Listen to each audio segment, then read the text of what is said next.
I want to bring in CNN senior media correspondent Brian Stelter, host of Reliable Sources, as well as Alex Castellanos, who's a Republican strategist and founder of NewRepublican.com. Brian, first to you. Bad strategic move by Donald Trump to skip that debate? Certainly Fox News says so. The commentators have been united against Trump on that point. I spoke to a senior Rubio aide just now who says they believe Trump not being on that stage last week did help Rubio, gave him more talk time, for example, to make a closing argument. The conventional wisdom after the debate was that Trump had won by not being there. And we were all citing data from Twitter and Facebook showing Trump was the most talked about candidate.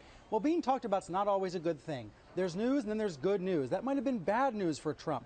Certainly, a lot of the talk was negative, and some people were motivated to vote against Trump. Some people, I think, we see the high turnout numbers on the GOP side. They were going to the caucuses particularly to vote against Trump. But I do think there's been an overreaction, an overcorrection in some of the coverage today. I'm hearing a lot of anti-Trump coverage, even though we know he's the favorite to win in New Hampshire and in other states. You know, since you just said that, let's just go ahead and put those New Hampshire, I think we have the poll of polls numbers. Yeah, they're striking. Unbelievable. Let's all remember this, folks. If you're basking in the glory of Donald Trump losing by 4 points last and some night, people are. We got Trump at 31% and Cruz at 13%.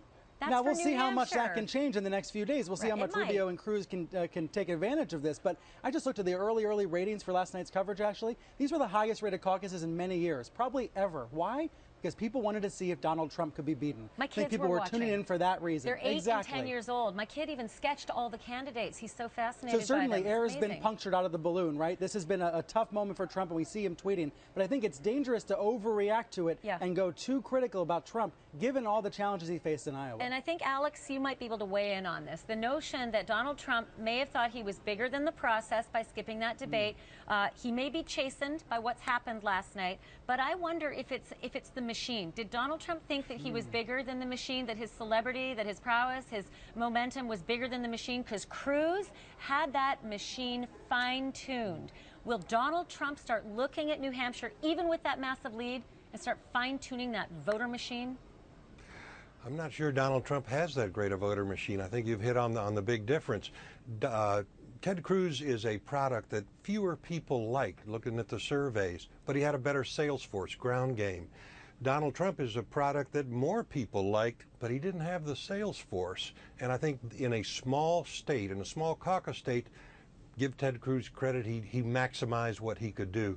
New Hampshire doesn't fit Ted Cruz that well. Organization is less significant than media in a state like New Hampshire. Independents can vote in both Republican and Democrat. So I think this gets harder for Ted Cruz. I think you're right not to underestimate Trump. And by the way, I don't think the Fox debate hurt him at all. The reason we put candidates in these debates is to test their strength against each other. We put them in a pit like gladiators to see who's the strongest. Well, guess what? The strongest force in Republican politics is Fox News. Donald Trump took them on. He demonstrated strength. I don't think that'll hurt him in New Hampshire at all. And still came in second place. I can tell you one thing that does not happen in New Hampshire. There's no soundbite out there saying, how stupid are the voters of New Hampshire? That is not on television right now, and I guarantee you it will not be on television. I don't think Trump's going to be doing that anytime soon. Hey, I got to stop it there, guys. But Brian, thank you for that. Thanks. Alex Castellanos, we'll see you in a little bit.